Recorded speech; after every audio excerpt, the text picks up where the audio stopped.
Thermal pad এবং কি এটির যে উপরের কপারের লেয়ারটি সেটি দিয়ে দিলাম এবং কি থার্মাল পেস্ট ব্যবহার করে আমরা কিন্তু থার্মাল সিস্টেমটা আপডেট করতে পারি। আসসালামু আলাইকুম ভিউয়ার্স, রানা টেলিকমের পক্ষ থেকে আমি রানা আবারও হাজির হয়ে গেছি। মূলত পোকো X2 সহ বিভিন্ন ধরনের ফোনগুলোতে কিভাবে আমরা আরও সুন্দরভাবে কাজ করতে পারি আর কেনই বা এই প্রবলেমগুলো হচ্ছে এই বিষয় নিয়ে কথা বলবো। পোকো X2 সহ বিভিন্ন ফোনগুলো যেগুলো 730 এবং 32G আইসিগুলো রয়েছে, এই প্রসেসরের মূলত প্রবলেম হচ্ছে এটি ইউজ করলে একসময় হিট হবে এবং হিটিং ইস্যুর কারণে এটির কানেকশন ফল্ট হবে। হতে পারে সেটি আপডেট দেওয়ার কারণে হতে পারে, অথবা আপডেট না দিলেও কিন্তু এই প্রবলেমগুলো হতে পারে। হঠাৎ করে টাচ কাজ করছে না, অথবা সাউন্ড প্রবলেম হচ্ছে, কারো সিম পাচ্ছে না, আবার অনেক ফোনে কিন্তু front camera first time problem হচ্ছে। তো এই যে প্রবলেমগুলো, এই সকল প্রবলেমগুলো কিভাবে ফিক্স করা যায় এবং আরও সুন্দরভাবে এটিকে রিপেয়ার করে আপগ্রেড করা যায়। তো এই যে থার্মাল পেস্ট রয়েছে এটি কিন্তু শুকিয়ে গেছে। মূলত এই থার্মাল পেস্টটি একসময় আস্তে আস্তে এটি ডাই হয়ে যায়, আর এটি মূলত একটি কারণ। আরেকটি কারণ হচ্ছে যে প্রসেসরটি হিট হওয়ার কারণে নিচে যে আইসির নিচে ব্ল্যাক পেস্ট আঠা থাকে, সেই আঠার কারণে কিন্তু আইসির লাইনগুলো ফল্ট হয়।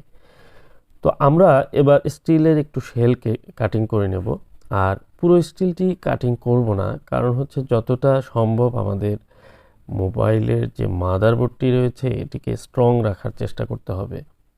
যদিও এটি পুরো কাটিং করে আমি তুলে ফেললেও এটির কোনো ধরনের সমস্যা হবে না, এবং কি ফোনটি কিন্তু রানিং করবে, সব কিছু ঠিকঠাক চলবে। এরপরেও আমি চেষ্টা করি যে একটি জিনিস যতটা সুন্দর রেখে এবং কি সেটির যে বিল্ড কোয়ালিটি সেটি ভালো রেখে করা যায়। কারণ দেখুন, স্টিলের যে পাশের যে শেলটি অল্প কাটিং করেছি, এরপরে যে অংশটি রয়েছে এটি একটি ভীমের কাজ করবে।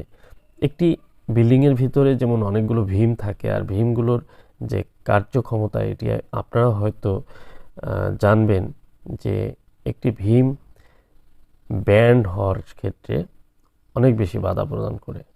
আর সেটি হচ্ছে যে এই মাদারবোর্ডটি যদি কখনো আসার বা কোনো চাপ লাগে, সেক্ষেত্রে একটি সাইটের যে শেলগুলো এগুলো কিন্তু ভীমের কাজ করবে, মাদারবোর্ডটিকে বাঁকা হতে দিবে না। এই যে কাজটি, এই একটি ক্যাপাসিটি, সেটিকে আমি কমিয়ে ফেলবো কেন, এটিকে রেখে আমি কাজ করার চেষ্টা করছি। এরপরেও আমাকে কাটিং করতে হয়েছে, কারণ এই আইসিটি আমাকে রিমুভ করতে গেলে অবশ্যই একটু কাটিং করতেই হবে। দেখুন, অনেক স্মুথলি আমি আইসিটিকে রিমুভ করে নিলাম, যেন এই মাদারবোর্ডটি জানলই না যে সেখান থেকে আমি আইসিটি তুলে নিয়েছি। তো এভাবে আমাদের প্রত্যেকটি স্টেপকে অনেক স্মুথলি রোবোটিকভাবে সলভ করতে হবে। তো আমাদের কাজ করার সময় শোল্ডারিং আয়রন বা যে কোনো ওয়েতে অনেকে অনেকভাবে কাজ করেন, যাদের যেভাবে ভালো লাগে সেভাবে কাজ করবেন, সে বিষয়ে আমার কোনো মতামত নেই।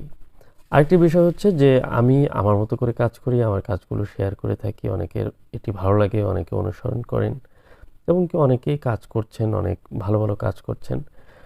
আর এই কাজগুলোকে একদমই অ্যাভেলেবেল বর্তমানে বলা যায় যে এই কাজগুলো অনেকেই প্র্যাকটিস করেন এবং অনেকেই করছেন। আর এটি বাটন ফোনের সিপিইউ রিবল বলা হয় অনেক সময়, কারণ হচ্ছে এটি এতটাই ছোট একটি প্রসেসর, এটি খুব ইজি, বাট এই কাজগুলো করতে গিয়েও কিন্তু অনেক ফোন ডেড হচ্ছে। এটি কিন্তু মনে রাখার বিষয়। আমার ভিডিওতে অনেক কমেন্ট রয়েছে, আপনারা চাইলে পড়ে আসতে পারেন। সেই কমেন্টে অনেকেই বলছেন যে তাদের শখের ফোনটি দিয়েছিলেন রিপেয়ার করতে, এখন আর ফোনটি অনই হচ্ছে না। হয়তো ফ্রন্ট ক্যামেরা বা সাউন্ডের প্রবলেমের জন্য দিয়েছিলেন, অনই হচ্ছে না। কিন্তু কেন? কারণ এই কাজগুলোর দক্ষতা তাদের হয়তো নেই। তো অদক্ষ অনেক টেকনিশিয়ান ভাইরা যারা প্রাথমিকভাবে প্র্যাকটিস করতে গিয়ে এই ফোনগুলোতে কাজ করতে গিয়ে কিন্তু অনেক প্রবলেম করে ফেলছেন। তো আপনারা চাইলে একদমই কোনো ধরনের রিস্ক ছাড়া এই ফোনগুলো কিন্তু আমার কাছ থেকে রিপেয়ার করাতে পারেন, যাদের প্রবলেম রয়েছে এই ফোনগুলো নিয়ে। আর কাজটি শতভাগ সুন্দরভাবে করে দেব, এটির নিশ্চয়তা আপনারা অবশ্যই পেতে পারেন। কারণ প্রতিনিয়ত আমি কাজগুলো করছি, এবং কি আমার কাজের যে ধরন, কাজের যে মান, সেটি ক্রমশ আমি চেষ্টা করি যে উন্নত করার, কারণ আমি এই বিষয়টি মাথায় রাখি যে আমি আজকে যে ট্রিক্স অ্যাপ্লাই করছি এটি যে অ্যাপ্রোপ্রিয়েট তা কিন্তু নয়। সামনে আরও অনেক আপডেট কোনো ট্রিক্স আসতেই পারে, বা সেটি আমার মাথায় বা আমার ধারণায় হয়তো এখনও আসেনি। তো সবসময় আমি যেভাবে কাজ করছি এই কাজগুলোই যে সঠিক তা নয়, এর চেয়ে আরও কৌশল উন্নত হতে পারে, আরও সুন্দর ধারণা, চিন্তা, ভাবনা কিন্তু আমার মাথায় আসতে পারে বা অন্য কারো মাথায় থাকতে পারে। তা আমি আমার কৌশলটাকেই সর্বোচ্চ সেরা মনে করতে পারি না, কারণ আমার চেয়েও অনেক ভালো ভালো কৌশলে হয়তো অনেকেই কাজ করছেন, তাদের কাছ থেকেও আমার শিক্ষণীয় অনেক কিছু থাকতে পারে। একটি বিষয় আমি বলবো যে আমি প্রতিনিয়ত শেখার চেষ্টা করছি এবং প্রতিনিয়তই আমি আমার কাজ নিয়ে অনেক চিন্তা ভাবনা করে কাজগুলো করি। তো এই যে হাজার হাজার সিপিইউ রিবোলিং করছি, এরপরেও কিন্তু কোনো একটি আইসি বা কোনো একটি কাজ ফেল হলে আমার কিন্তু অনেক খারাপ লাগবে, যদিও সেটি হয় না, কারণ অনেক দূর দূরান্ত থেকে অনেকে আসেন। আপনারা নিজেরাই সাক্ষী, যারা এই ফোনগুলো নিয়ে আসছেন, ফার্স্ট টাইম যারা কাজগুলো নিয়ে আসছেন। এক কথায় আপনার ফোনটি যখন একদম ডেট করে খারাপ করে নিয়ে আসবেন, সেই ফোনটির রেসপন্সিবিলিটি কিন্তু আমার না। কিন্তু যে ফোনগুলো এখনও পর্যন্ত কোথাও দেখাননি, কোনো কাজ করা হয়নি, সেই ফোনগুলোর আমি কিন্তু দায়িত্ব নিয়ে কাজ করে থাকি, এবং কি সেই ফোনগুলো অনেক সুন্দরভাবে আপনি ইউজ করতে পারবেন সেই নিশ্চয়তা দিয়ে থাকি। আর সেটিতে যদি কোনো ধরনের ট্রাবল হয়, বিশেষ করে এই প্রসেসর ইস্যু যদি হয়ে থাকে, তাহলে আমি সেই বিষয়টি কিন্তু আমি দেখে দিব, নির্দিষ্ট একটি সময়ের জন্য আমি গ্যারান্টি দিয়ে থাকি। যদিও এটি কিন্তু সর্বদিক থেকে, যেমন চার্জিং, পাশাপাশি হচ্ছে আপনার টাচ, ডিসপ্লে, আরও অনেক কিছু রয়েছে, এই সব বিষয়গুলো কিন্তু এর আওতাভুক্ত হবে না।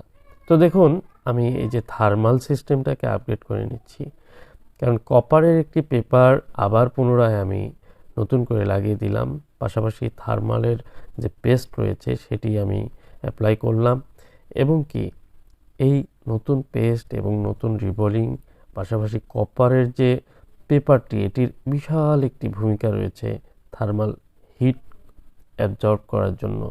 কারণ এটি কী করবে, আপনার থার্মালের পেস্টটির মাধ্যমে এবং কপারের যে পেপারটি, এটির মাধ্যমে পুরো যে কাস্টিং বডিটি রয়েছে ডিসপ্লে প্যানেলে, সেটির মধ্যে হিটটি ছড়িয়ে পড়বে, যে কারণে আপনার আইসিটি হিট শোষণ করে নেওয়ার কারণে আইসিটি সেফ থাকবে।